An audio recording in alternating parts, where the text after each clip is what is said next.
and intimidated Americans who did.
Few more minutes here.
All right, good morning. The Committee on Homeland Security Oversight, Investigations, Accountability under the broader Homeland Security Committee will come to order. The purpose of today's hearing is to examine how China is using illegal marijuana to build a criminal network across America.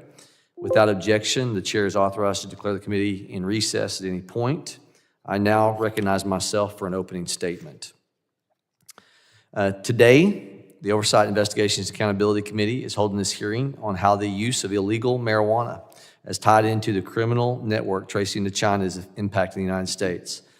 First, for order of business and announcement, the gentleman from Texas, Al Green, will, from this point forward, be serving on the Oversight, Investigations, and Accountability Subcommittee for the remainder of the 119th Congress, and we look forward to working with him.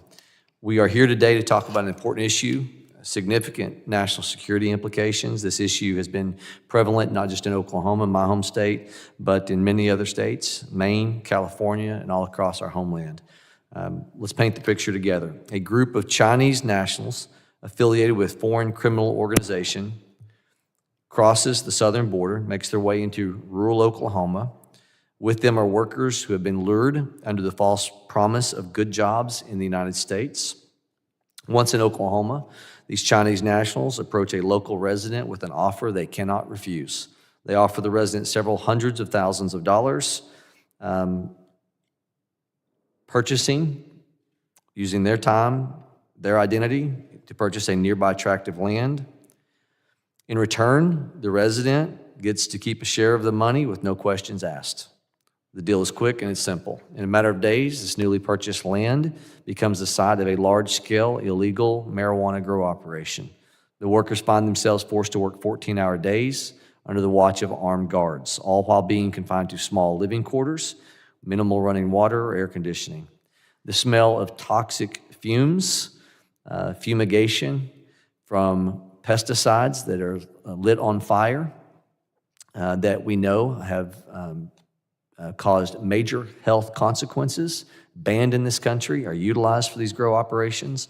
Hundreds of pounds of illegal, contaminated marijuana is then produced, ends up in the hands of people all over the United States, from Oklahoma to New York. This is just one example of how Chinese grow operations come to operation in communities all across the country. Oklahoma has had thousands of these operations activate at one time. Sadly, as we'll learn today, this is only scratching the surface of what these Chinese-affiliated criminal groups are doing. Many Chinese illegal operations serve as fronts for a wider criminal enterprise, including human and drug trafficking, prostitutions, weapons smuggling, and money laundering.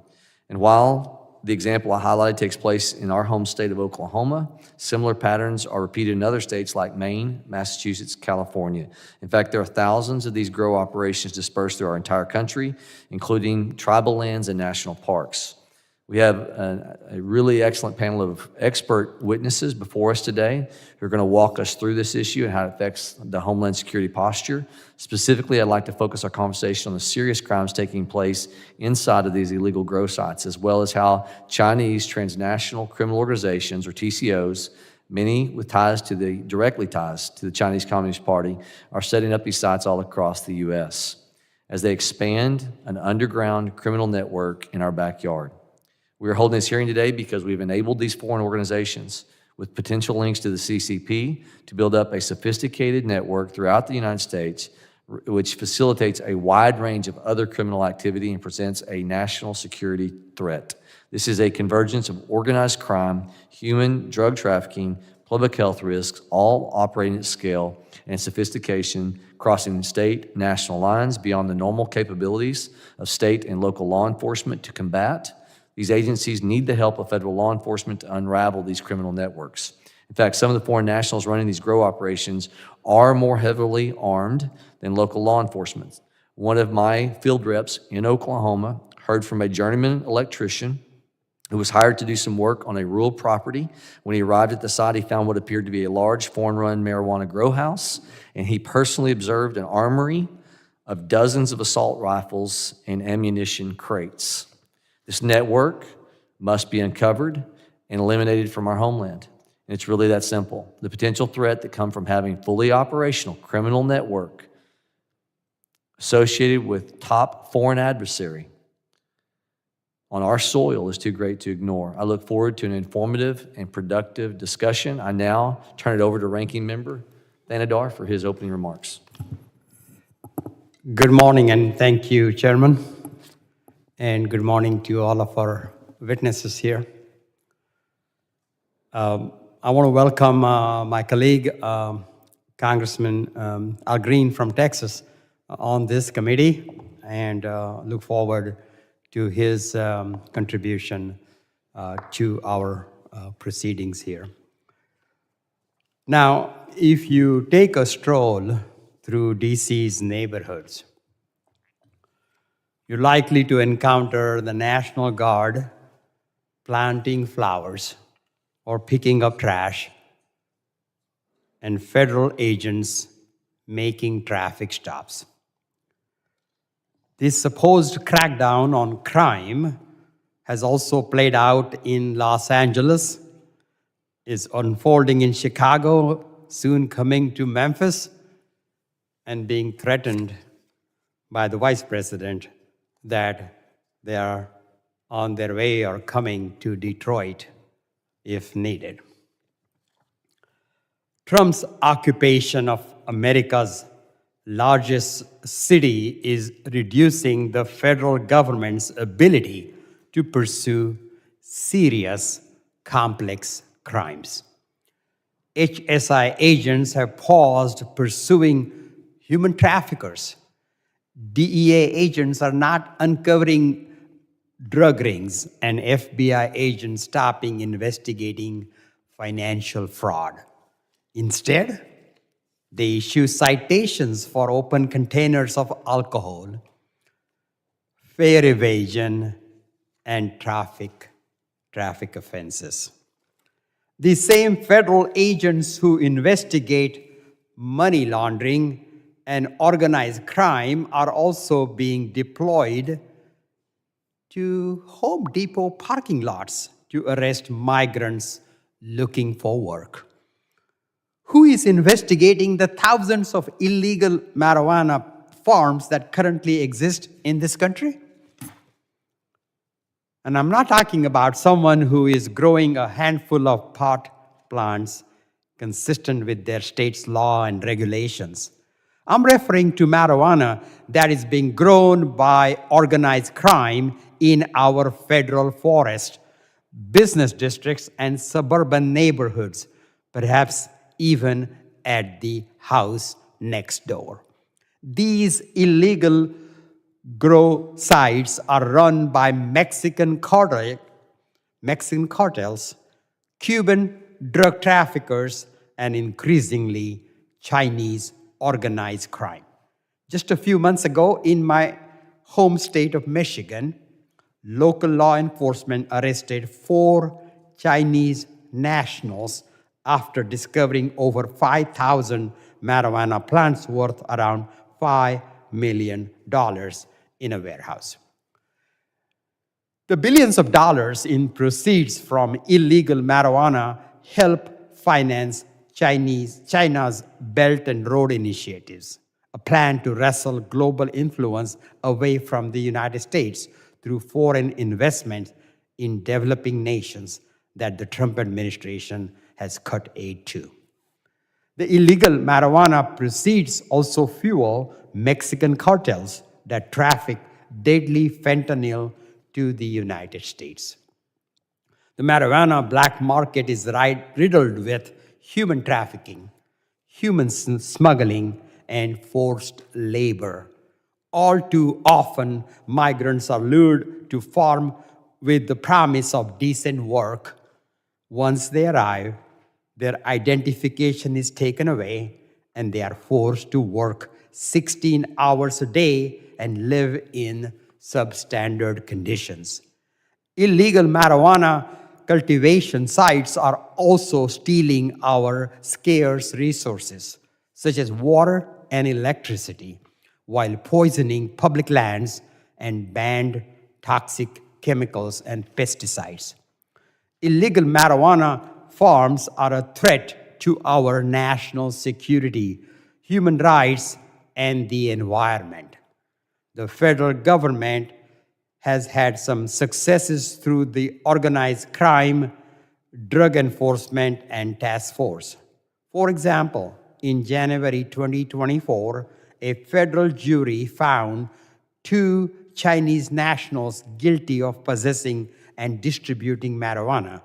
Over a 7-month period, they shipped 56,000 pounds of marijuana from Oklahoma to the East Coast. In June 2024, the Justice Department charged associates of Mexico's Sinaloa drug cartel for conspiring with groups linked to Chinese underground banking to launder drug trafficking proceeds. Despite these wins and others, the Trump administration has proposed eliminating funding for the OCDETF. I am leery that OCDETF is being replaced with Homeland Security Task Force that will further elevate immigration enforcement at the expense of other law enforcement missions, including those best suited to tackle illegal marijuana. The multifaceted threats posed by illegal marijuana farms run by organized crime require a coordinated national strategy and the resources to carry out that strategy. I look forward to hearing from today's witnesses about the resources required of the federal government to snuff our illegal marijuana. Thank you all, and I yield back, Mr. Chair. The ranking member yields. Thank you to the other members of the committee. We are reminded that opening statements may be submitted for the record. I'm pleased to have a panel of witnesses, expert in their field, before us today to speak to this very important topic. I ask that our witnesses please stand and raise their right hand. Do you solemnly swear that the testimony you give before the Committee on Homeland Security of the United States will be the truth, the whole truth, and nothing but the truth, so help you God? Let the record reflect the witnesses have answered in the affirmative. Thank you, and please be seated. I would now like to formally introduce our witnesses. Mr. Donnie Anderson is Director of the Oklahoma Bureau of Narcotics, a native of Oklahoma. He has served in law enforcement for nearly 3 decades. Mr. Paul Larkin is a Senior Legal Research Fellow at the Heritage Foundation. He has worked in the federal government at the Department of Justice and the EPA's Criminal Investigative Division, as well as the private sector as a public policy researcher. And our third witness, Mr. Chris Urban, is a Managing Director of Nardello & Company, a global investigations consulting firm, and previously served as a special agent, senior official at the Drug Enforcement Administration for 24 years. Thank you to all the witnesses for being here today.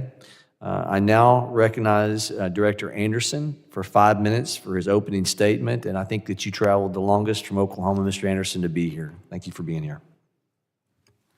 Thank you, Mr. Chairman, ranking members, and members of the committee for inviting me to participate in today's hearings and your interest in Chinese-owned marijuana farms. This topic is not of only a public safety interest, but also the interest of America's national security. My name is Donnie Anderson. I am the Director of the Oklahoma Bureau of Narcotics. I've dedicated over 34 years of my life to public safety and drug enforcement in the state of Oklahoma.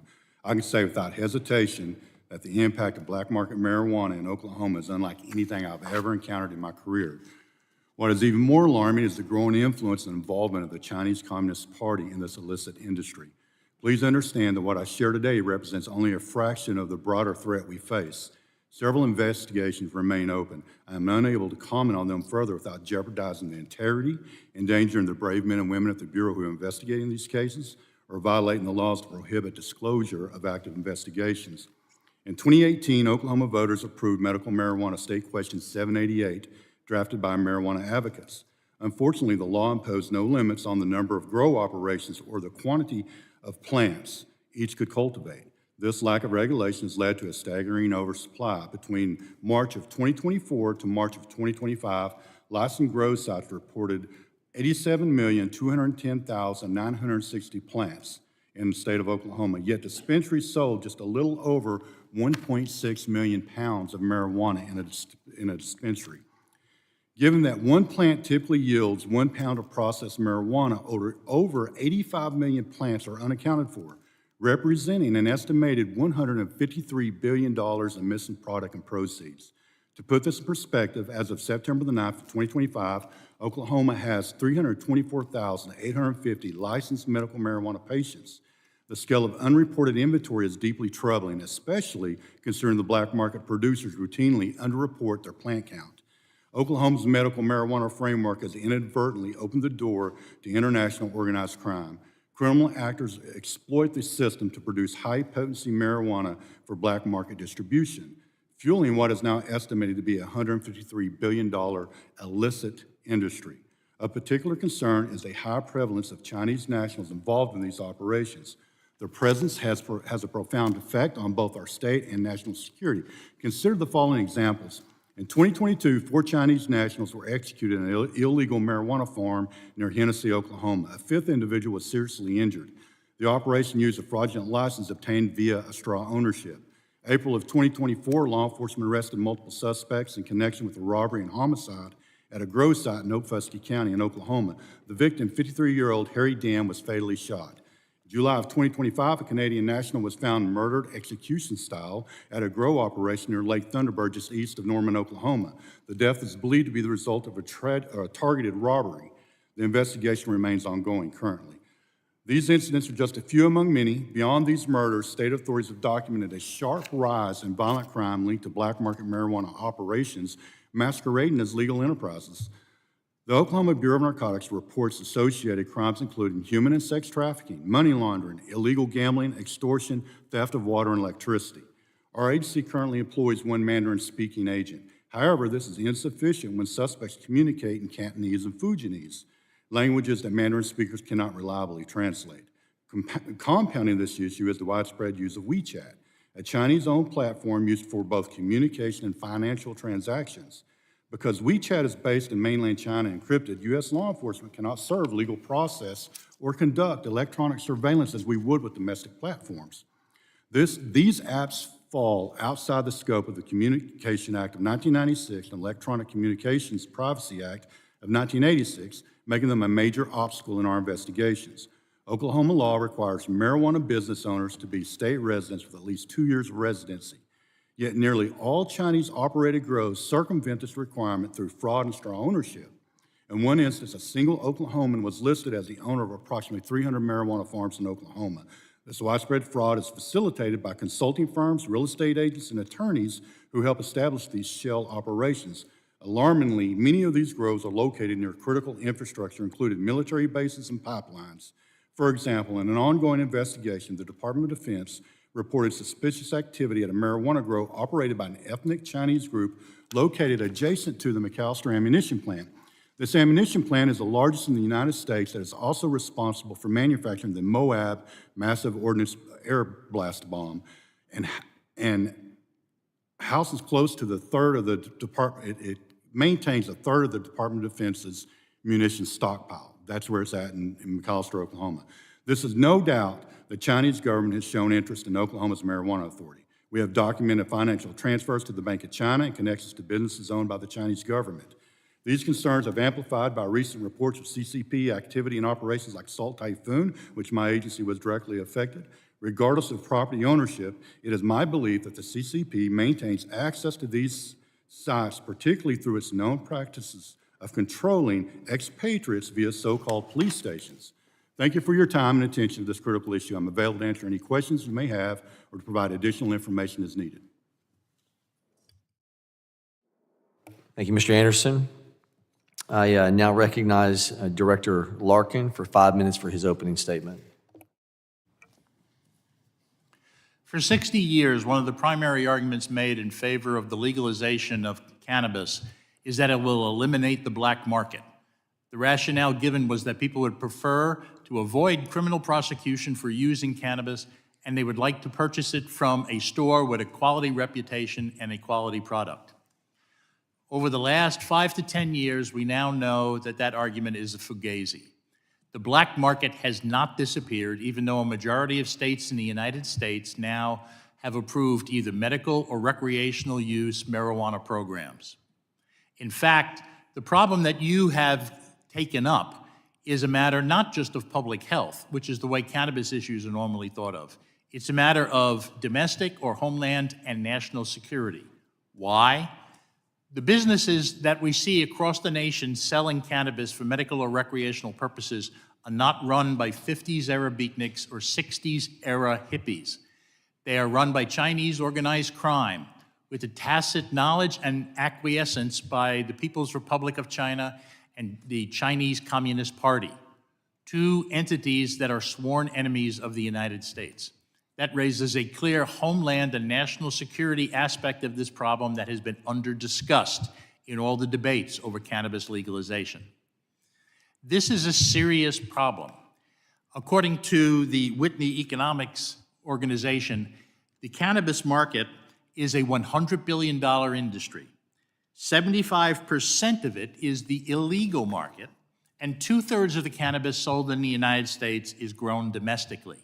So we're talking not just about somebody who is growing 5 plants in a home in connection with, and as authorized by a state law. We're talking about people growing massive quantities who are part of an organization that has nothing but the worst interests of people in our neighborhoods in mind. I mean, the existence of this black market is recognized by numerous parties. Senator Joni Ernst and 49 other members of Congress sent a letter to then Attorney General Merrick Garland asking him to look into this.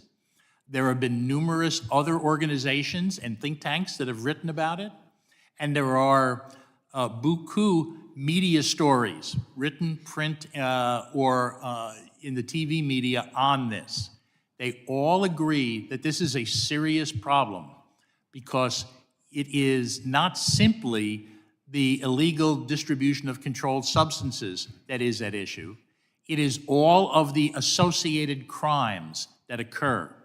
As the ranking member pointed out, we'll see money laundering, human trafficking, prostitution, fraud, and various types of violent crimes, including homicides, as my colleague has pointed out. All of these damage our local communities. But it's not just that. The money that Chinese organized crime made from illegal fentanyl sales has helped underwrite their cannabis business in the United States. And the money that they make in the current operations can be used to spread those operations into other states and other areas, as well as for other purposes that do not have the best interests of the United States in mind. Now, if this were just simply a small-scale matter rather than a coast-to-coast matter, it might not merit the attention of anything other than the legislatures, the executive branch, and law enforcement in those states and neighborhoods. But it is, in fact, from coast to coast, from Maine to California. And Oklahoma, which is probably halfway between, has seen a very serious problem, as for the reasons my colleague gave, because there is unlimited grows allowed in that state. Now, as I mentioned before, this is not simply a problem of domestic people that have broke bad. The Chinese organized crime elements are working with the tacit knowledge and acquiescence of the PRC and CCP. Now, the law does not require a formal agreement amongst those parties in order for them to be held criminally liable. As I have explained in some of my writings, the conspiracy laws allow someone to put together a case based on various types of circumstantial evidence, of which there is an ample amount here. What we have is a national problem involving a drug that, unfortunately, is seen as being milder in some ways than others, and pharmacologically, in many respects, it is. But cannabis is very harmful if you use it on a long-term basis or in very serious doses. I am glad that you're holding this hearing, and I'm glad to answer your questions. Thank you, Mr. Larkin. Mr. Urban, you are now recognized for your 5 minutes. Committee Chairman Garbarino, Committee Ranking Member Thompson, Ranking Member Thanadar, and distinguished members of this subcommittee, thank you for the opportunity today to address you on the growth of Chinese organized crime in the United States and the role of marijuana cultivation and distribution in facilitating that growth. During my 24-year career with the DEA as an agent and executive, I saw firsthand the damage done by transnational criminal organizations, TCOs, and the increasingly significant operations of Chinese transnational criminal organizations. Over the last 5 years of my career, I led a team at DEA's Special Operations Division, SOD, dedicated to an operation called Project Sleeping Giant, which sought to understand, identify, target Chinese organized crime operating in the United States and abroad. We were particularly concerned about the rise of Chinese money laundering networks, which have transformed narcotics trafficking by offering dramatically lower rates, lower risk, and quicker return of funds than the networks that had previously laundered those funds.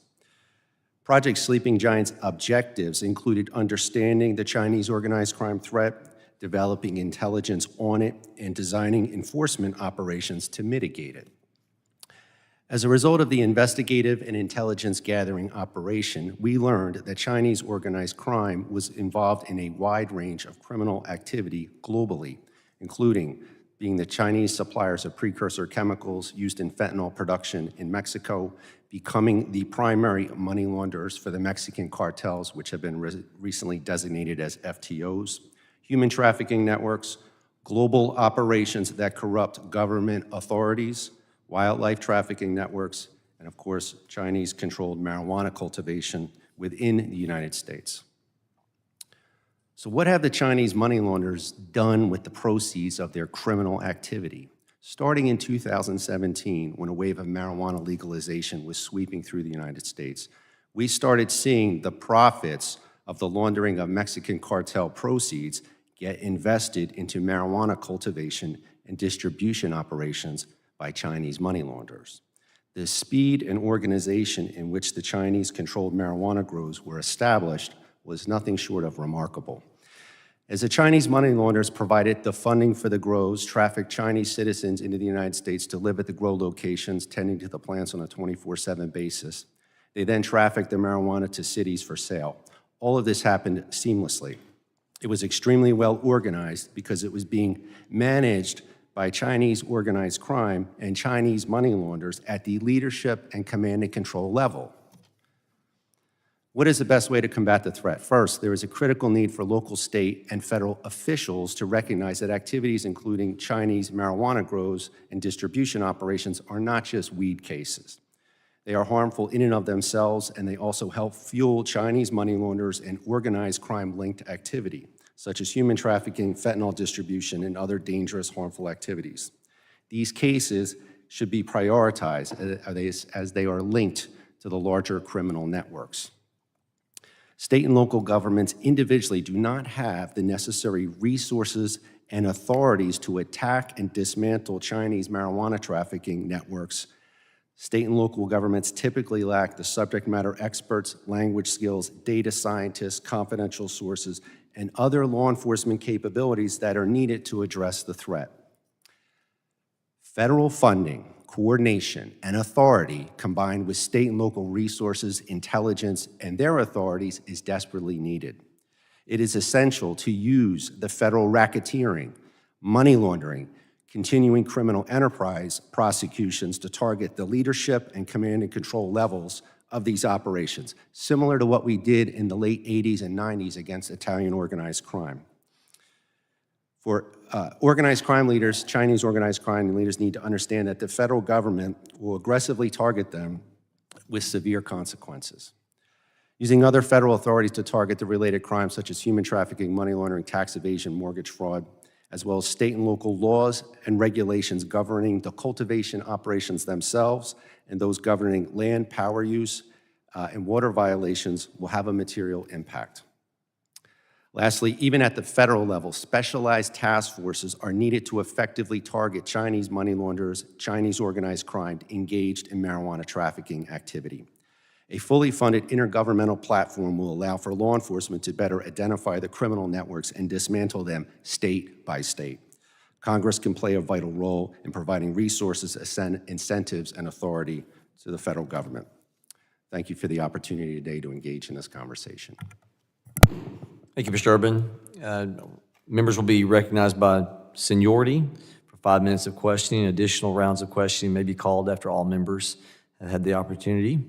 I now recognize myself for 5 minutes of questioning. Director Anderson, can you describe how Oklahoma has become a hotbed for illegal marijuana grow operations? And can you put that in the context as it is compared against the other 49 states? Well, what happened with Oklahoma was, one, Oklahoma is a very rural state, has a lack of resources when it comes to public safety. We also have very cheap farmland. We also have the most liberal marijuana laws in the union.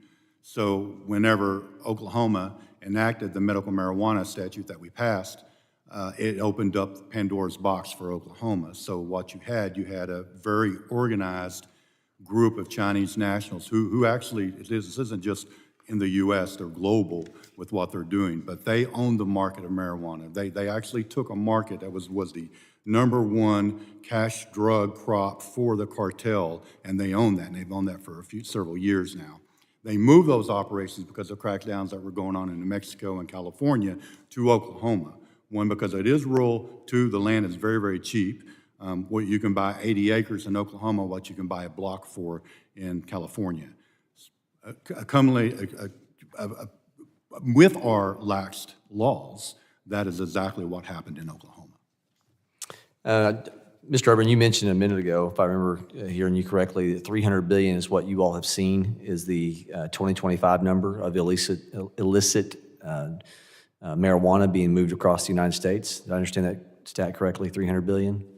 I believe that's correct. It was in my written statement. So I believe the time period, it's a massive amount of money. In tandem with what Mr. Anderson is talking about, when they're looking at the amount of plants in Oklahoma, compared that they have registration on, compared to what they know they're able to produce, and what's been unreported, Oklahoma alone believes they have a $150 billion per year illicit marijuana industry. To put that in context, the state budget of Oklahoma to run all areas of governance from the state level in Oklahoma is $13 billion. 10 times the state budget is the illegal activity of marijuana, and it's why it's sadly become, and I hate this for my state, a leading exporter of marijuana in this nation. Illegal marijuana export. It's almost half of the number that I think that the DEA is looking at. And it's just astounding. Director Anderson, what kind of response are we getting in Oklahoma in terms of knowing that what's opened this thing up? What do you think that it's going to take for the average person in Oklahoma to realize this is such a problem and that this is not something that we can, as you cite the homicides at Hennessy, we've got McAllister Army Ammunition Plant, that there's some activity adjacent to it, where 1/3 of all munitions for this country come for, in McAllister, Oklahoma, the congressional district that I represent, munitions for our national defense, and Chinese nationalists adjacent to it, there's some concern about illicit activity. What is it going to take for Oklahoma, for the grassroots that ultimately manifests itself, where the legislature then makes some changes?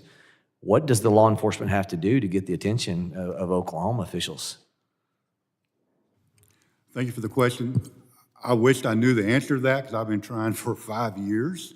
I will say we are starting to gain traction now as far as global or nationwide what's going on in Oklahoma, because literally what's going on in Oklahoma, whenever I talk about the 85 million pounds that's unaccounted for, that's going across the U.S. And understand that's what we know is there. There's no telling how much that really is, because if we know there's 85 million unaccounted for, is there another 85 million or 100 billion that we don't know about? Because typically when we go into these operations, they don't have metric tags on them. They tag a few. You may have 30,000 plants, and they may have 1,000 of those tagged. So there's a lot more that's not tagged than there is tagged. But I do think we're making some headway as far as letting people know what's going on. And for me, this isn't about, I want to be very clear, this isn't just about marijuana. I'm not talking about mom or pop operations or even about people who utilize marijuana for whatever medical purpose they use it for. I'm talking about real organized transnational criminals who do not have our best interest at heart. When I say our best interest, I'm talking about the American people as a whole. So that is my biggest concern with what's going on with this whole catastrophe in Oklahoma. For his 5 minutes of questions. Thank you, Chairman. Look, drug cartels and criminal organizations, including those from Mexico, Cuba, and China, are illegally cultivating marijuana across the United States. They are often disguise their illegal operations by hiding in states where law-abiding growers operate. But these illegal marijuana grows are dangerous. They rely on human trafficking for cheap labor and sexual exploitation. They steal water and energy from surrounding communities. They sow the grounds with pesticides and chemicals that seep or run off into our water. And they spray the marijuana with chemicals that end up being consumed by people here in the United States. Mr. Urban, how should the federal government respond to illegal marijuana cultivation, especially when it comes to combating international criminal organizations that are operating across the United States? What does a whole of government approach looks like from your experience?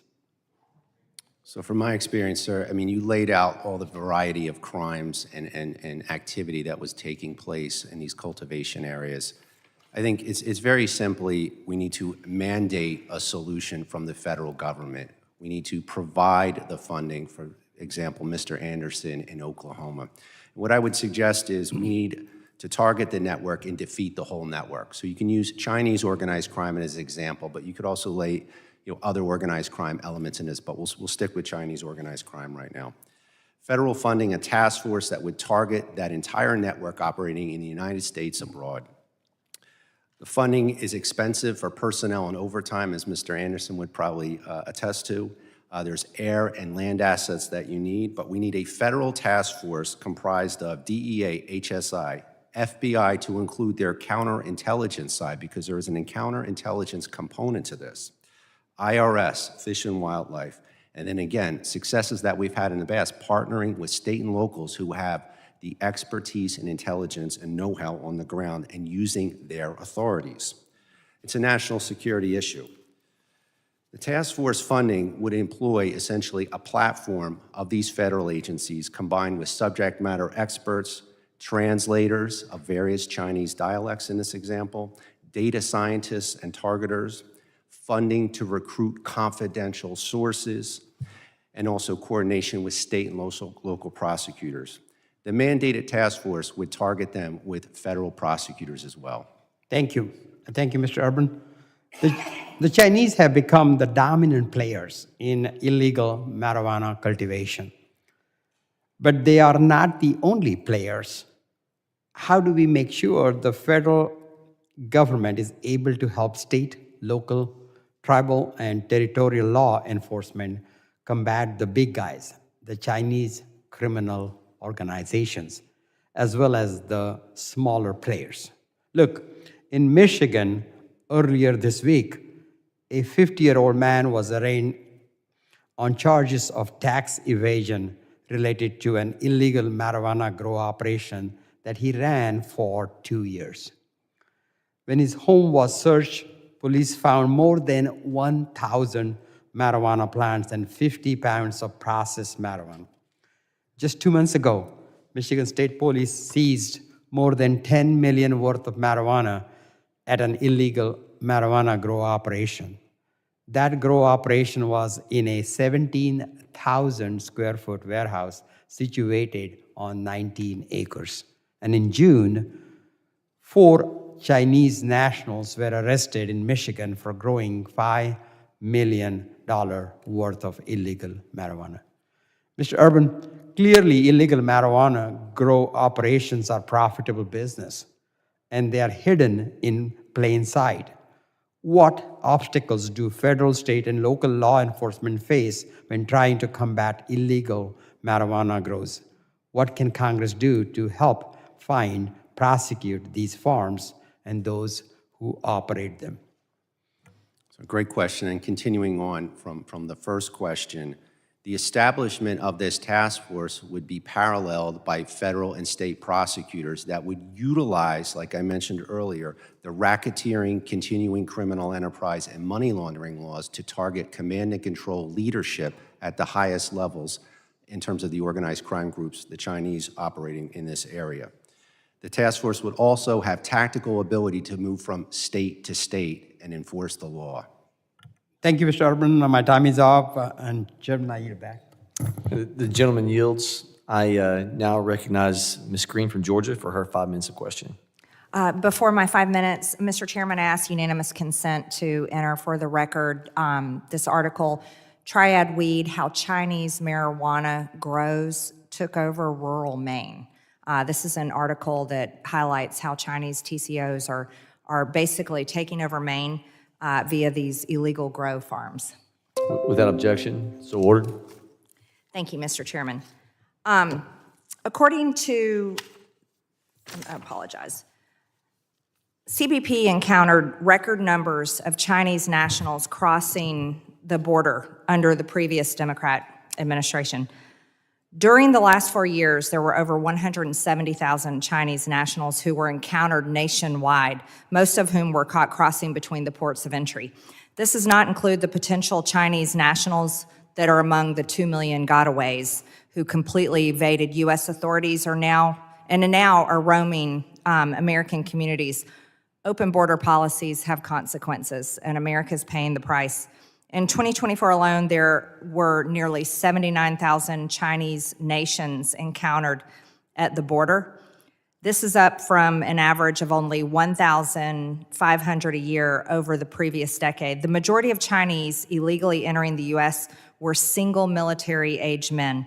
170,000 people, Chinese nationals, is equivalent to more than 176 U.S. Army battalions, or put it another way, they total more than 35 Army brigades, or nearly 12 divisions, or nearly 4 corps, or 3 field armies.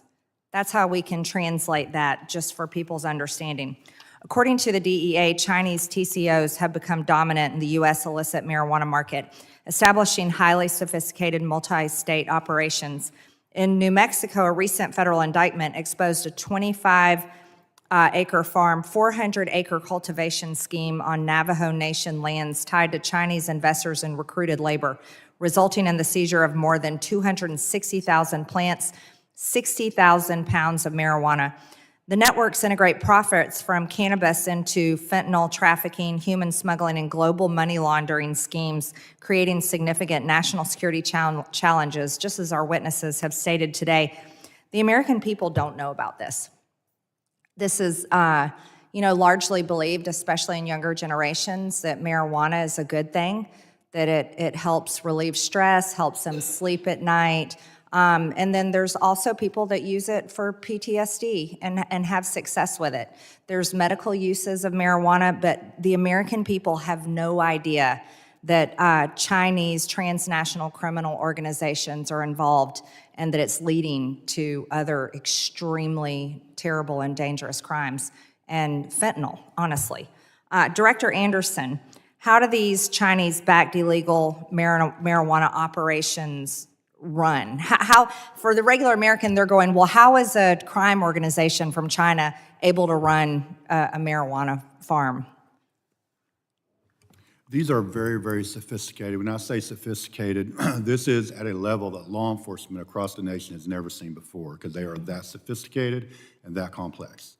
They're layered and they're hidden under many, many layers of LLCs and ownerships. When you begin to look, for example, in Oklahoma, you may have a John Smith, who is the owner, the 75% owner of the marijuana grow. And as you dig through that thing, you'll find out that John Smith has never even been to the marijuana grow. John Smith was paid $3,500 to put his name on a license because the Chinese national can't do that in the state of Oklahoma. And that's how that happened in Oklahoma. But you have people in Flushing, New York and in California that run a lot of stuff across the whole U.S. that may not ever step foot in the state of Oklahoma other than to make a visit every once in a while. But these are very well organized, very sophisticated, and it's not, whenever I talk about this is really a global thing that's going on with the Chinese nationals. If you look at what's going on down in Latin America, what the Chinese are doing down in Latin America, even to the Caribbean, they're building roads. I mean, they're really investing in this stuff, but there's a reason why this is going on. Once again, this comes right back to the U.S., to the national security, and what's going on in as well as to Oklahoma. But you're right. I don't think the majority of the people in the U.S. realize what's going on. People in the marijuana industry really hate on me. They think I'm just against marijuana. Right. I'm not. For me, it has nothing to do with marijuana. If someone wants to ingest marijuana, that's their business. For me, it has everything to do with the transnational criminal organizations who are doing things such as trafficking in very large amounts of marijuana. They are laundering billions, not millions. Oklahoma's probably well over $100 billion just for Oklahoma. The murders, the sex trafficking, which is probably one of the most deplorable things that we have to deal with. How we treat other humans like this, I just don't get it. But the rest of the U.S. probably don't know really what's going on. And it's not just Oklahoma. Yeah, Oklahoma's kind of the epicenter of kind of what's going on right now because we do have such a liberal marijuana law. But the sex trafficking, the violent crimes, the underground casinos, the underground banking is going on all across the U.S.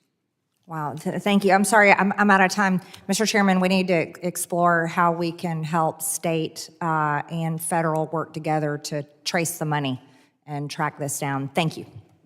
Gentlelady yields. I now recognize Ms. Ramirez for her 5 minutes of questioning. Thank you, Chair and Ranking Member. Before we get started, Chairman, I want to ask unanimous consent to include into the record children of couple taken by ICE in Cicero Road Stop speak out, and what happened to Silverio Villegas Gonzalez.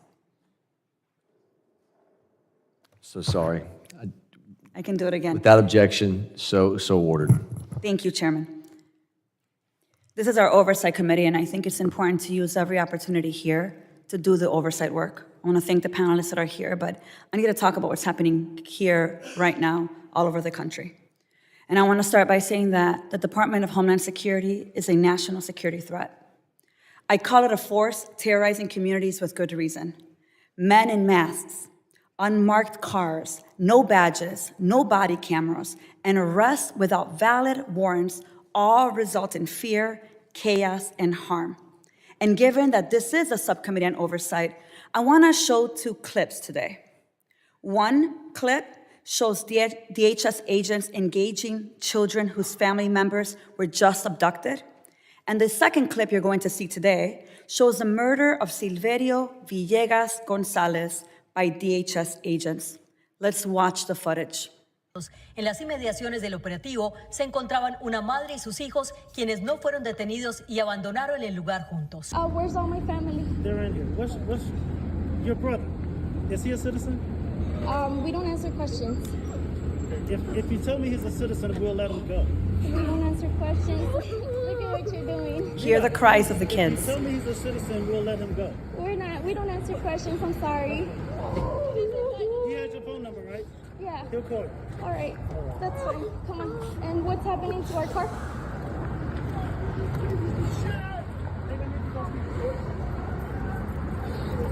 How Can you raise the volume? how am I supposed to take it? You can take it. That's the key. You can take it. Hear the cries. Don't cry. Don't cry, okay? It's okay. Don't cry. Don't cry. Look, this is what I need to understand. I just need somebody to talk to me, okay? It's okay. Listen, I just need somebody to talk It's to me. okay. We're okay. Okay, listen. No. They said they can go out and take the car. Who's the daughter? Is it you or you? All of us. Okay, this is what I need to understand.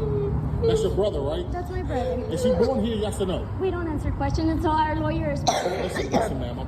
That's it. I'm trying to help you out here. It's okay. I did it already. We Yeah, gotta it's fine. We can talk when our lawyer is here. Don't worry. It's okay. Yeah, it's okay. Come on, don't cry. It's okay. It's okay. It's okay. Video from this morning shows two ICE agents conducting a vehicle stop. The agents surround the silver car. The driver reverses the vehicle. The officer on the passenger side can be seen pointing his weapon as the driver attempts to flee the scene. As the car drives away, the agent on the driver's side can no longer be seen in this video. In a different surveillance video, 2 gunshots can be heard as the vehicle drives away. Shot.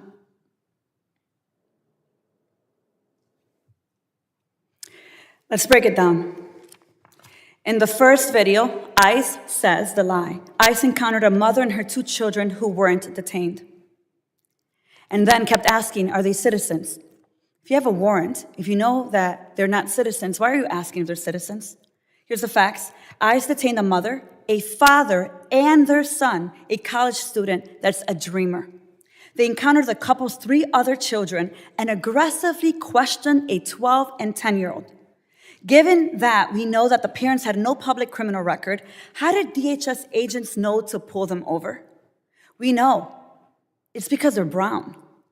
I cannot imagine a parent in this room who would accept their children being questioned without an adult. And if any of my colleagues are at peace with watching that little girl cry, you know what? Miss me with your family values. In the second video, the lie, that ICE statement, he dragged an ICE officer. The footage, the fact, no one was dragged. The lie, he drove at agents. The fact, he drove away from agents. The lie, used appropriate force. The fact, the agent shot Silverio dead. The lie, Silverio had a history of reckless driving. Are the cameras not on? The camera should be on. I mean, I know we're filming. The fact is, he had just 1 moving violation in May 2023. A traffic violation should never amount to a death sentence. We need a full and thorough investigation into what happened. One moment. Is the public seeing this, Chairman? Chairman, is the public seeing this? Are the cameras on? Okay. If you can go ahead and return my time. I think I was at about 30 seconds when we asked about the camera. I'll wait. If it's okay, Chairman, I'll finish my 30 seconds in here. The gentlelady will hurry. I want you to look at that face. Silverio was shot. He was the father with full custody of these 2 children. He was shot after he was followed, dropping off his child at daycare. We need a full, thorough investigation. And every single death and separation, every orphan created as Kristi Noem's responsibility. It is why, Mr. Chair, pursuant to Clause 2K6 of Rule 11.1, I move that the committee subpoena Secretary Kristi Noem.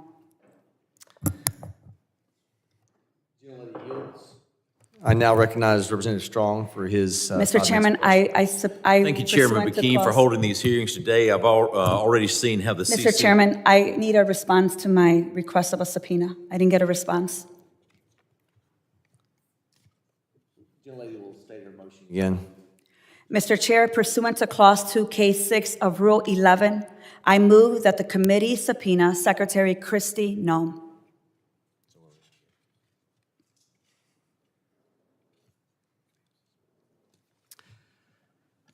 All right, the committee will stand in recess.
All right.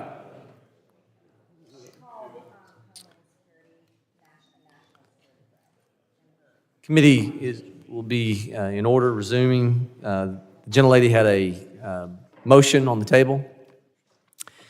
Mr. Chairman, motion to table. And the gentleman has now indicated his desire to table that motion. I second. The gentlelady has seconded. All those in favor of tabling the motion signify by saying aye. Aye. All opposed, nay. The ayes have it. I think I have to do it by Mr. motion. Chairman, I request a recorded vote. Recorded vote is requested.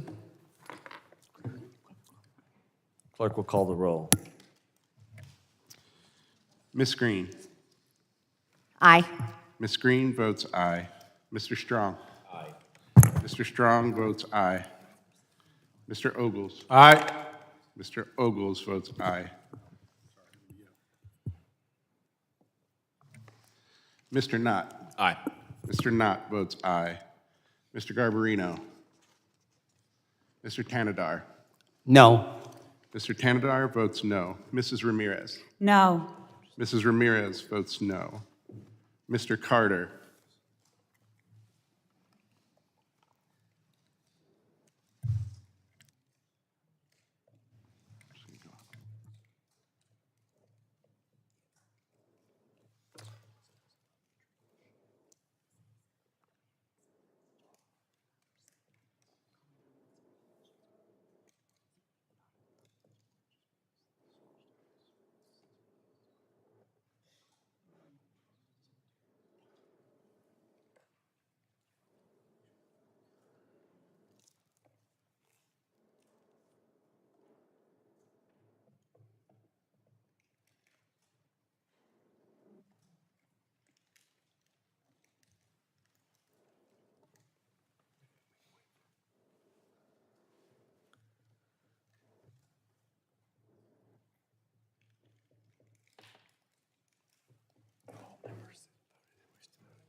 How's the chairman recorded? The chairman has not yet been recorded. Chairman votes aye. Chairman Burkeen votes aye. Mr. Carter is not recorded. Mr. Carter votes no. Mr. Carter votes no. Mr. Green of Texas. Ranking Member Thompson. Any other members not voted? Clerk will report. Mr. Chairman, on that vote, there were 5 ayes and 3 noes. The ayes have it. Motion to table is adopted. All right, we are back on the agenda. I now recognize the gentleman from Alabama for his 5 minutes of questioning. Thank you, Chairman Burkeen, for holding this hearing today. We've already seen how the CCP took advantage of the open border policies of the previous administration to provide precursors to fentanyl that have wreaked havoc all over this nation and all over the world.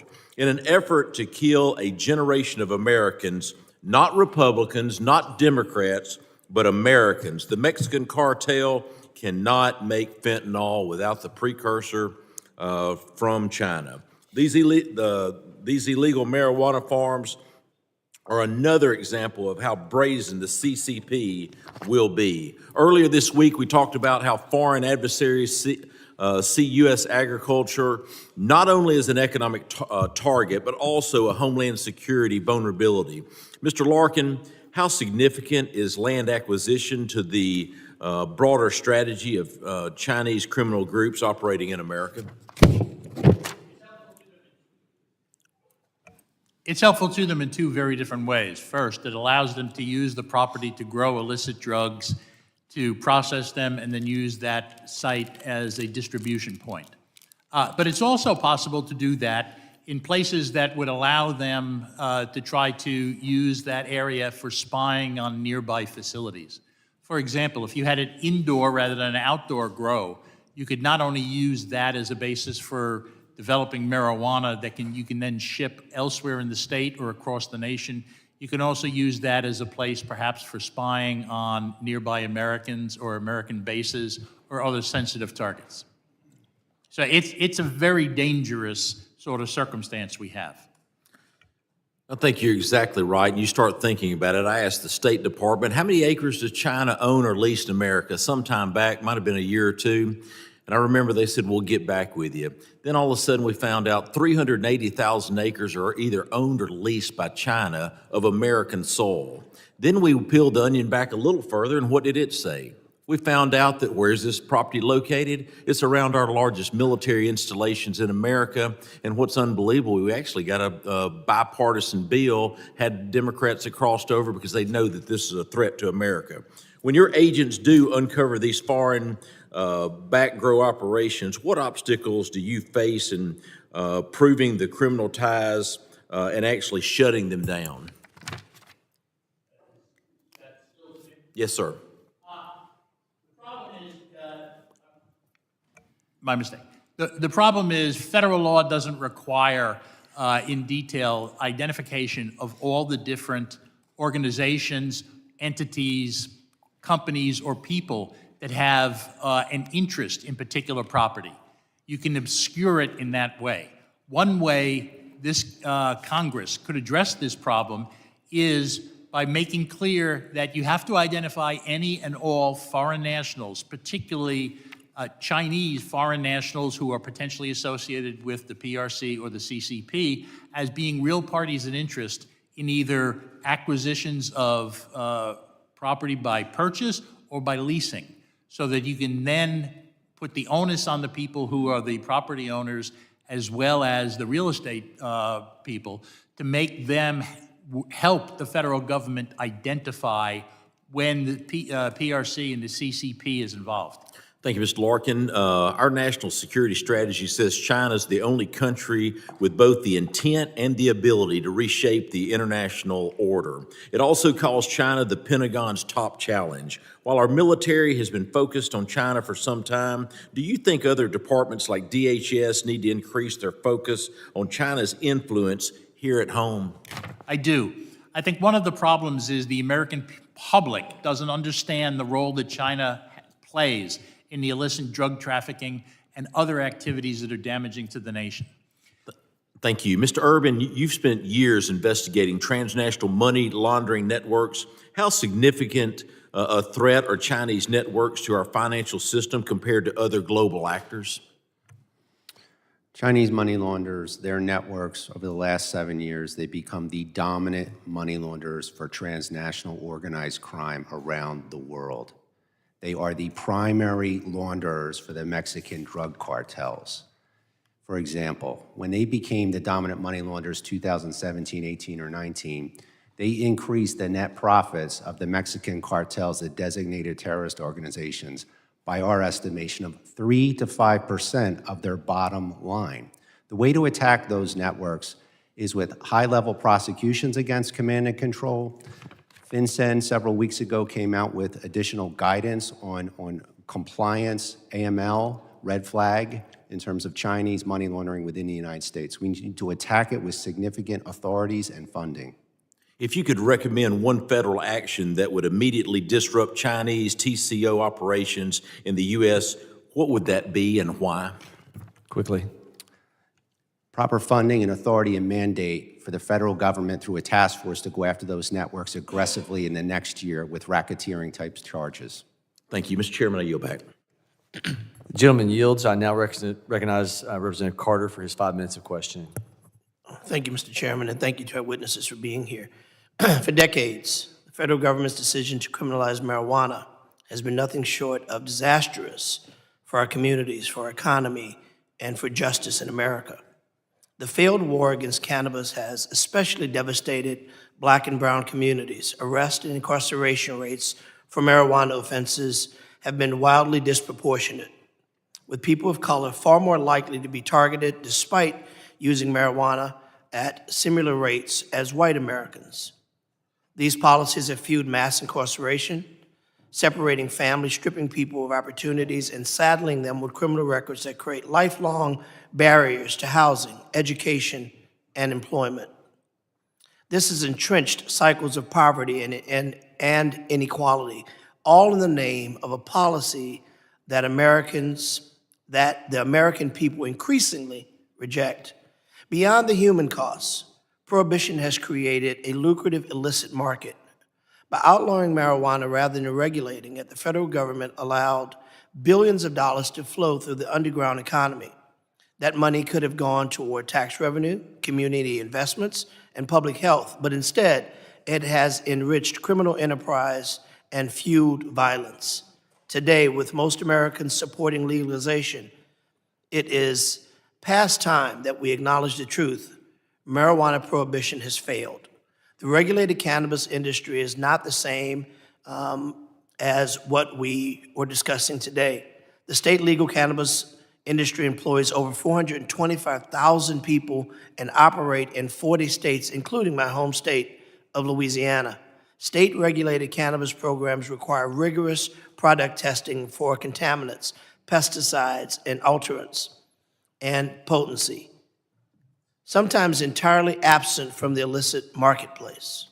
Mr. Chairman, I'd like to enter into the record this letter from the United States Cannabis Roundtable, the advocacy organization for the regulated state-licensed cannabis industry. This letter includes more details about how legalization can combat foreign criminal cartels. Without objection, so The real ordered. choice isn't cannabis or not, or isn't cannabis or no cannabis. It's whether we let foreign criminal networks run the show, or whether we empower regulated American businesses that test, track, and play by the rules. If we want to dismantle foreign criminal networks and protect American communities, then we need to strengthen, not weaken, regulated markets. That means financial transparency, clear rules, and a federal framework that allows law enforcement to focus on fentanyl and other real threats to our community. Mr. Larkin, in a recent report from the Heritage Foundation, you've recommended against rescheduling cannabis, but even President Trump has expressed support for rescheduling. Like President Trump, I believe we should end endless arrests for cannabis conduct and focus on the real bad guys, those who are pushing fentanyl and other deadly forms of drugs. Why do you oppose President Trump's support for rescheduling, especially since that means we can both recognize medical uses and a better aligned law enforcement priorities? You would need the state, legally, medically, and from policy perspective, to reschedule cannabis from 1 to 3, and it would also be a mistake, even more so, to legalize it. I wrote in an article in the Journal of the American Medical Association Psychiatry multiple reasons why legally, medically, and policy-wise, the rescheduling would be a mistake. Mr. Larkin, have you expressed... I can give you one in particular. Just a second. Have you expressed your concern with the Trump administration? I published it in the Journal of the American Medical Association. That's the way think tanks do things. I haven't talked to anybody in the Trump administration. But I can tell you one thing that is absolutely true. For 80-plus years, the United States has trusted the Food and Drug Administration with the responsibility to decide what is a drug and whether it's safe and effective. I'm going to reclaim my time because I only got 25 seconds. You argue in your testimony that state legalization has not eliminated the illicit black market. But isn't it true that we have legalized cannabis in most of our states? It remains illegal at the federal level, which is why, despite paying millions of dollars in taxpayer dollars, licensed operators are often shut out of traditional banking services and are forced to operate in cash. When a legitimate operator is shut out of banking, it makes it harder for law enforcement to trace transactions, determine who is compliant and who is not. Wouldn't law enforcement and public safety be better served by a federally regulated system to track the flow of marijuana businesses, processing, and distribution, thus making it clear who the real operators are versus the Chinese who are inundating our communities with marijuana that may in fact be tainted? No. The Chinese will also take advantage of any legally sellable cannabis product. They make money not only from illicit sales, but from lawful sales. And they actually try to focus on states that have medical or recreational programs so that they can have lawful sales, big outdoor grows, and the like. Ask my colleague. The chairman has been very generous. My time is up, but I'll ask you a final question as that part. Is it your assertion that all marijuana should be illegal? Is it your assertion that all cannabis should be illegal, medicinal and/or recreational? Yes, because the Food and Drug Just yes or no? Administration. Just yes. No, the Food and Drug. No, I'm replaying my Gentleman's time. time has expired. I now recognize Representative Ogles for his 5 minutes of questioning. Thank you, Mr. Chairman. I ask unanimous consent to submit for the record resolution number 25109 from Siskiyou County, California Board of Supervisors, requesting that Governor Newsom of California proclaim a state of emergency regarding illegal pesticides and illicit cannabis operations. So ordered.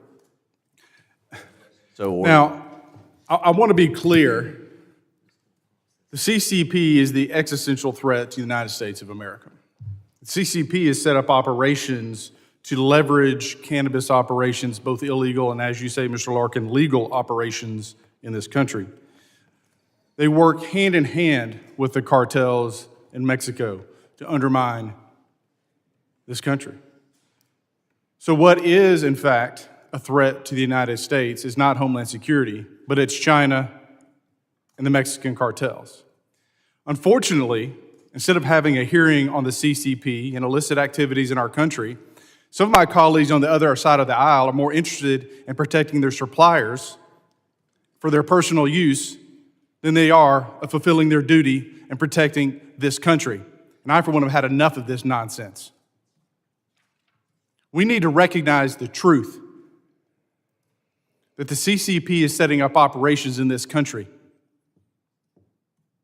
They want to destroy this country. They want to see us on bended knee. And I say, hell no. So whether it's 1, 3 on the schedule, whether it's legal or illegal, we have to recognize the fact that the CCP is within our borders, they're buying our farmland, and they're growing whatever they can grow that they can make money off of. And my colleagues need to wake up and have an honest conversation about those facts instead of grandstanding and, again, protecting their own suppliers. Mr. Urban, are Chinese TCOs laundering money in connection to these illicit marijuana grow operations, and to what extent are they relying on pre-existing China money laundering networks in the United States? So the pre-existing Chinese money laundering networks, those networks funded this substantial increase in Chinese organized crime cultivation marijuana operations. They're the ones that funded it and stood this up on a massive basis. For example, I never focused on marijuana trafficking during my career in DEA prior to this. What got my attention is when Chinese money launderers took over money laundering for the Mexican cartels in approximately 2018. As we stood up this intelligence gathering effort to understand Chinese organized crime, we were shocked at the marijuana grows that were in Northern California, exploiting the land, exploiting our money, our banking laws, our mortgage laws, taking water, taking electricity. The theft of it was just unbelievable. So we recognized that not only do we have to attack the Chinese money laundering network, but we also had an opportunity, right, and a need to attack the Chinese cultivation grows that were happening throughout the United States, Colorado, Oklahoma, California, Maine, and elsewhere. The Chinese money launderers are the ones that funded this and set this up. That's why you saw so much money and the scale happen so quickly. Mr. Urban, just a few weeks ago, the Department of Treasury's Financial Crimes Enforcement Network, FinCEN, I'm on Financial Services, which regulates that organization, highlighted the role of Chinese money laundering networks in partnering with the Mexican drug cartels to launder drug profits. How does the earned money from illegal marijuana trafficking facilitate their money laundering activities? And quite frankly, when you look at the supply chain that they are setting up, what other illicit goods may also be, such as human trafficking, are part of that supply chain?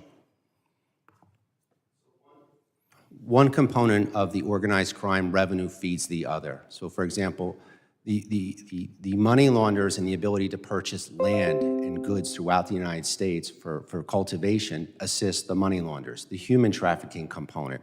And getting back to the national security component to this, all of these revenue streams that is benefiting Chinese organized crime promotes and provides access points throughout our United States government, promotes access to different places that they can corrupt, financial institutions that they can undermine.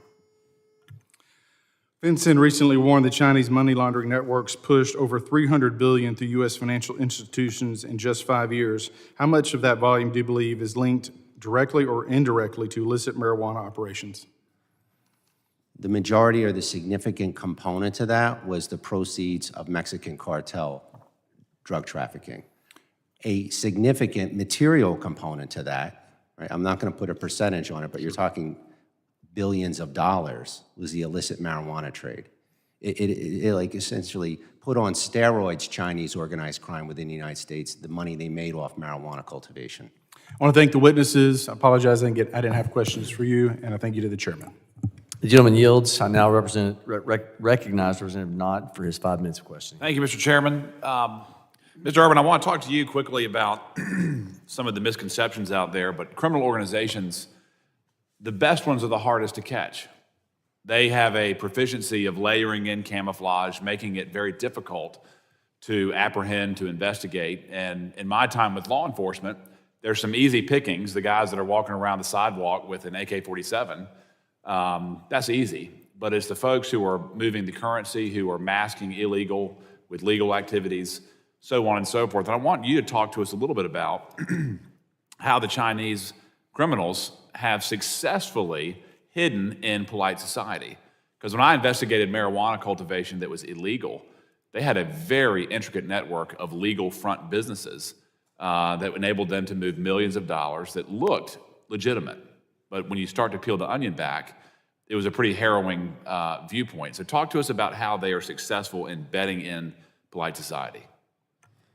So they become so successful as to exactly what you said because they're being controlled by the top echelon of Chinese organized crime, some of the most sophisticated operators in the world.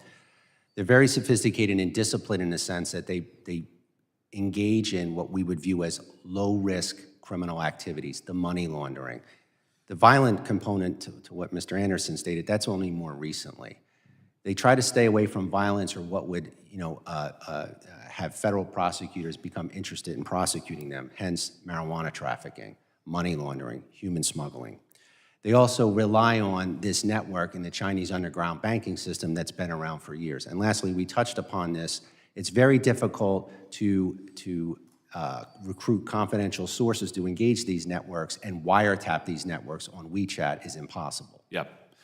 And in terms of the state structures, the state legalities, we were promised if you legalize it, you'll see less illegal marijuana. If you legalize it, there won't be nearly as many incidents with toxicities and so forth.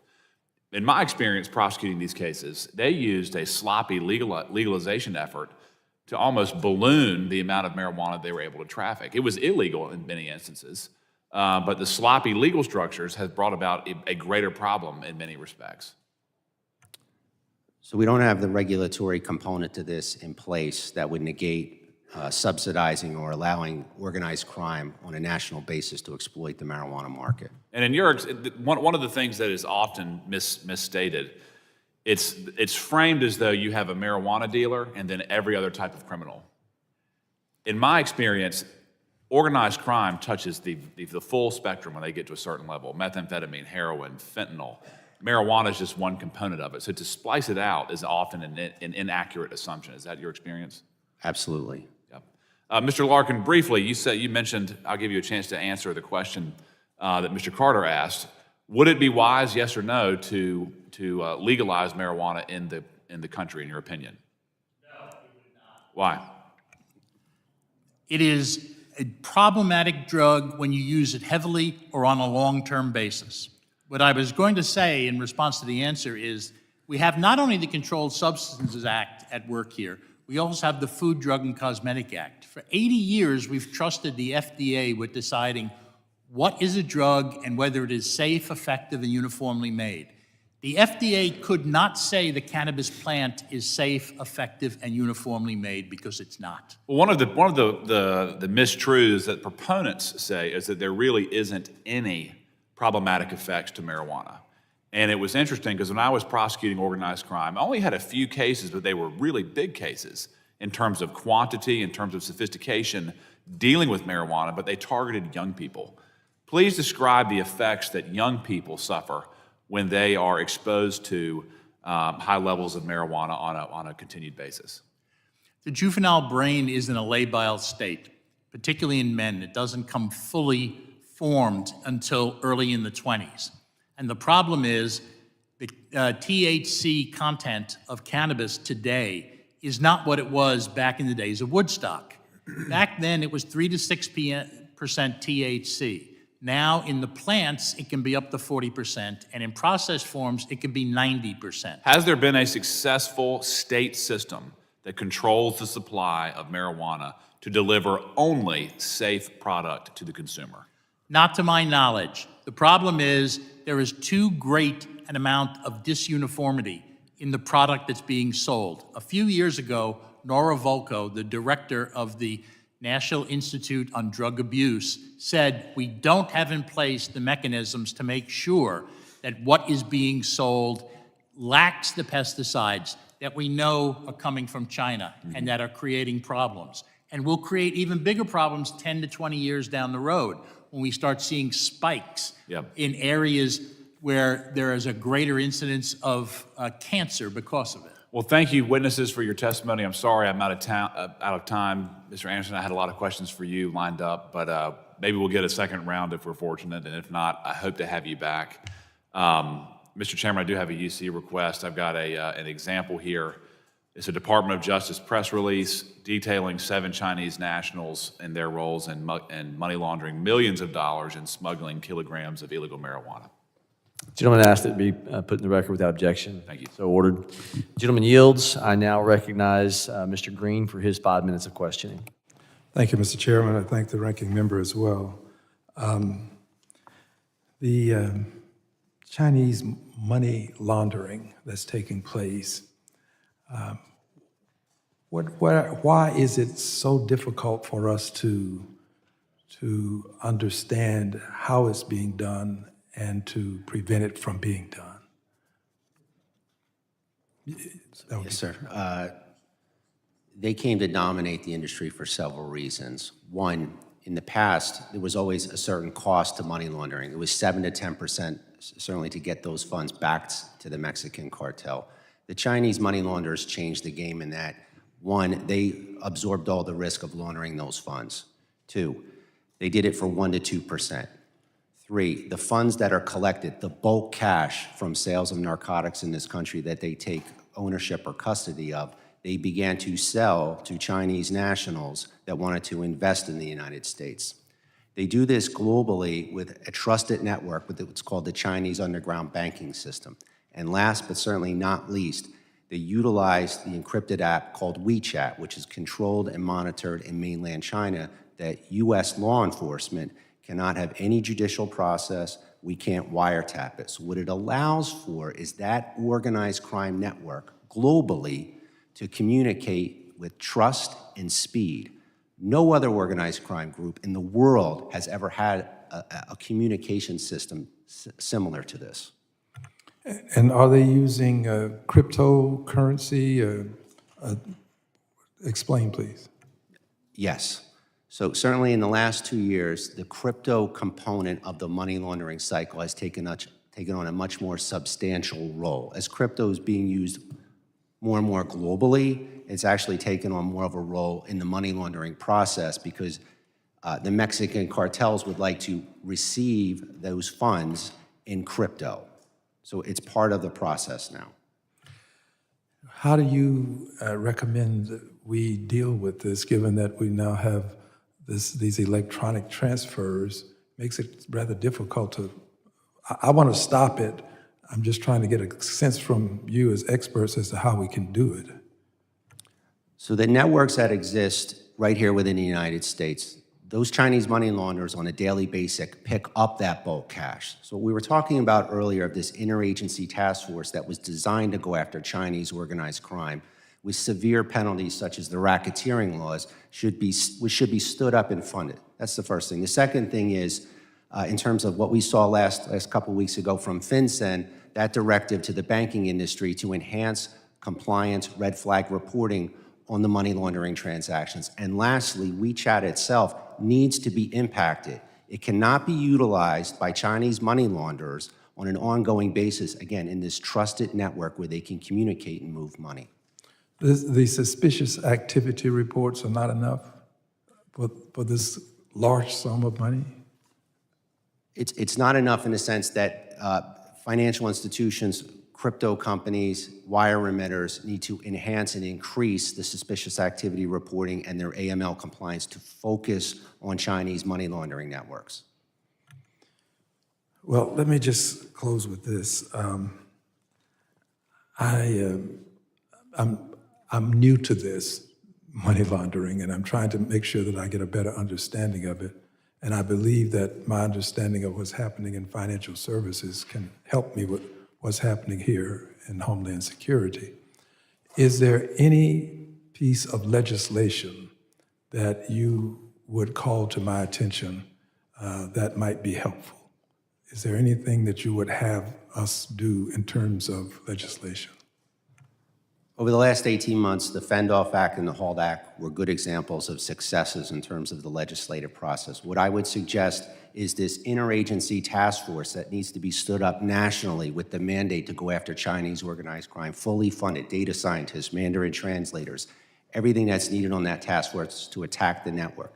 The second part is the racketeering laws need to be imposed on Chinese organized crime, and there needs to be a legislative or some sort of executive branch solution with the Chinese government when it comes to WeChat, so it's not utilized on a global basis by Chinese organized crime.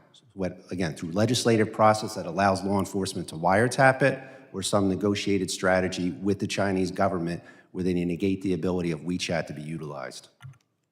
Yes, sir, if the chair would permit.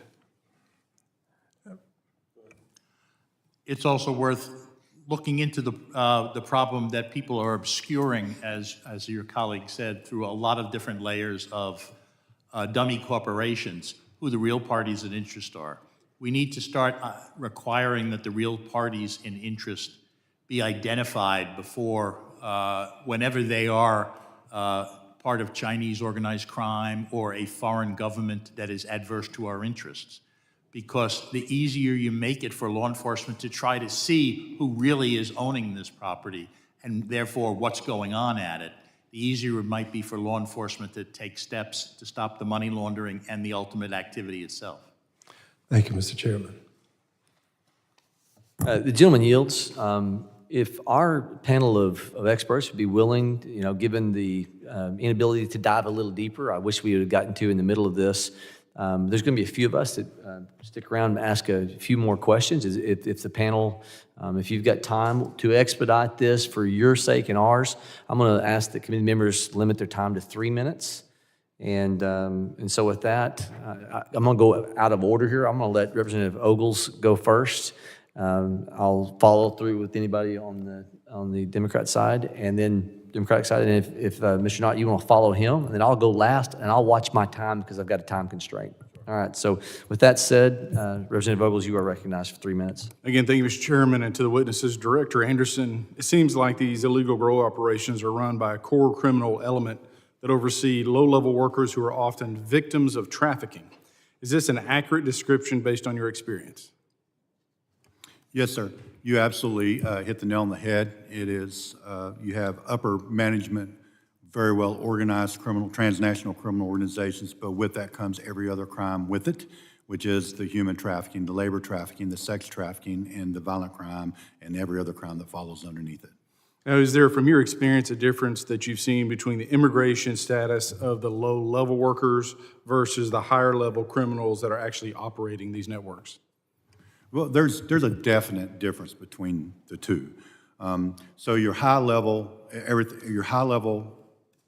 transnational criminal organization, your person who's running operations, they look different, they dress different, they drive different vehicles, and then your migrant worker comes in, once again, they look different, they dress different, how they dress, how they speak, even how they address you, meaning me in law enforcement, is totally different.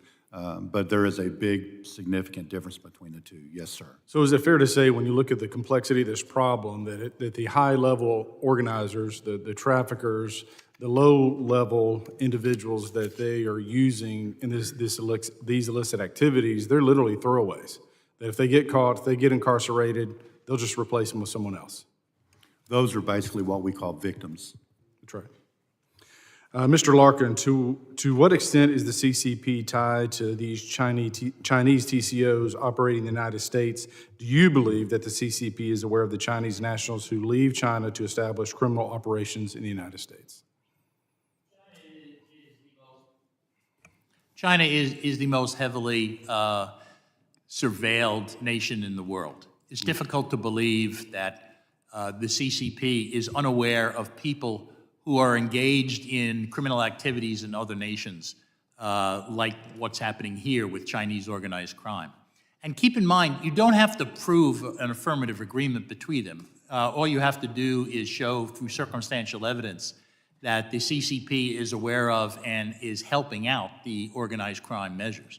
If you look at the statements the three of us have submitted, you'll see there are various types of evidence that points to knowledge by the CCP and the PRC of what is going on in Chinese organized crime.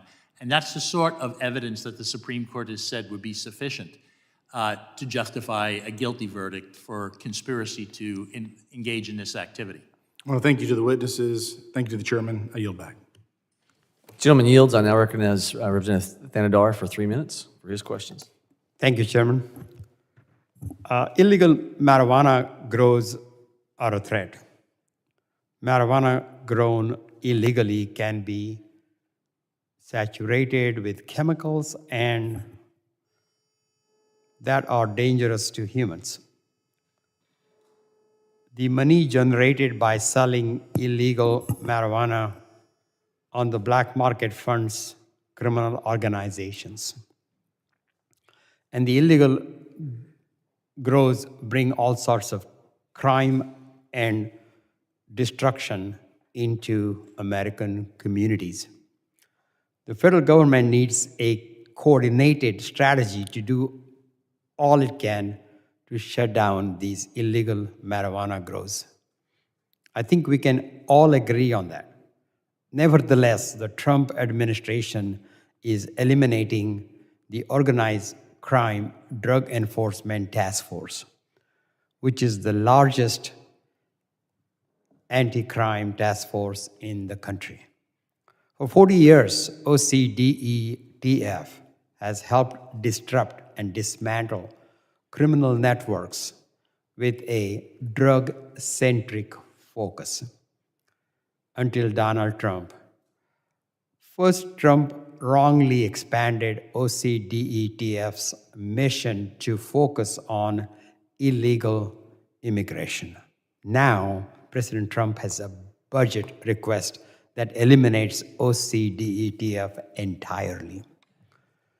Mr. Urban, in your experience at the DEA, how would you describe the role of OCDETF plays in combating illegal drug trafficking? And do you think that eliminating OCDETF will help combat illegal marijuana cultivation, particularly by the Chinese criminal organizations? So during my career, I called it OCDF, so I'll refer to it as OCDF, sorry. There was a tremendous benefit for OCDF.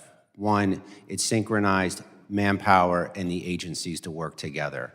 It designated the targets, the top levels of organized crime that we were going to target collectively, and then it also funded that. So it was a mechanism to synchronize federal law enforcement, and it was very successful. I would suggest, A, you either utilize OCDF or you bring the equivalent and successes of OCDF are necessary to go after Chinese organized crime, the Mexican cartels, et cetera. Will the gentleman yield? Yeah, sure. What does that acronym stand for, do you know?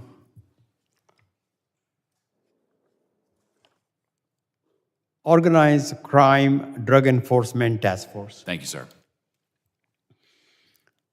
Chairman, I yield back.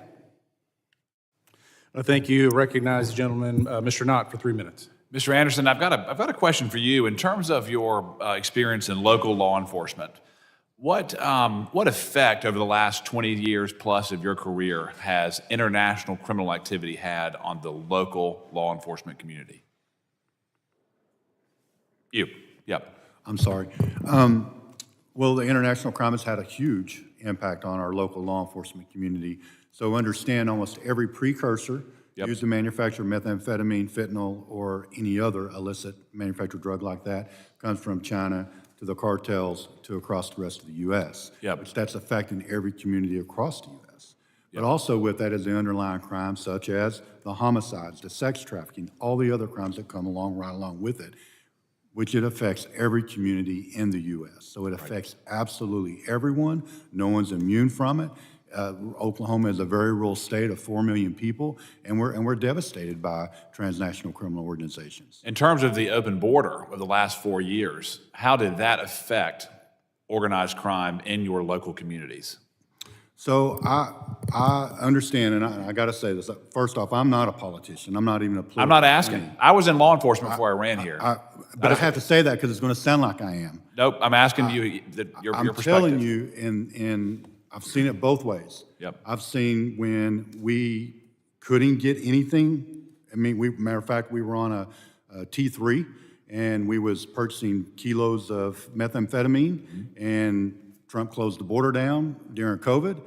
Nothing. Yep. I mean, it was 6 months. And cocaine, and Anything. heroin, and crack, all of it. And Yep. then we leave, we change administrations, we're flooded, we're inundated with controlled dangerous substances. Once again, I'm not making a political statement, I'm telling you what I've seen. And what effect does that have on law enforcement? Can you successfully fight crime with an open border? With an open border? Yeah. No. Yeah. Absolutely not.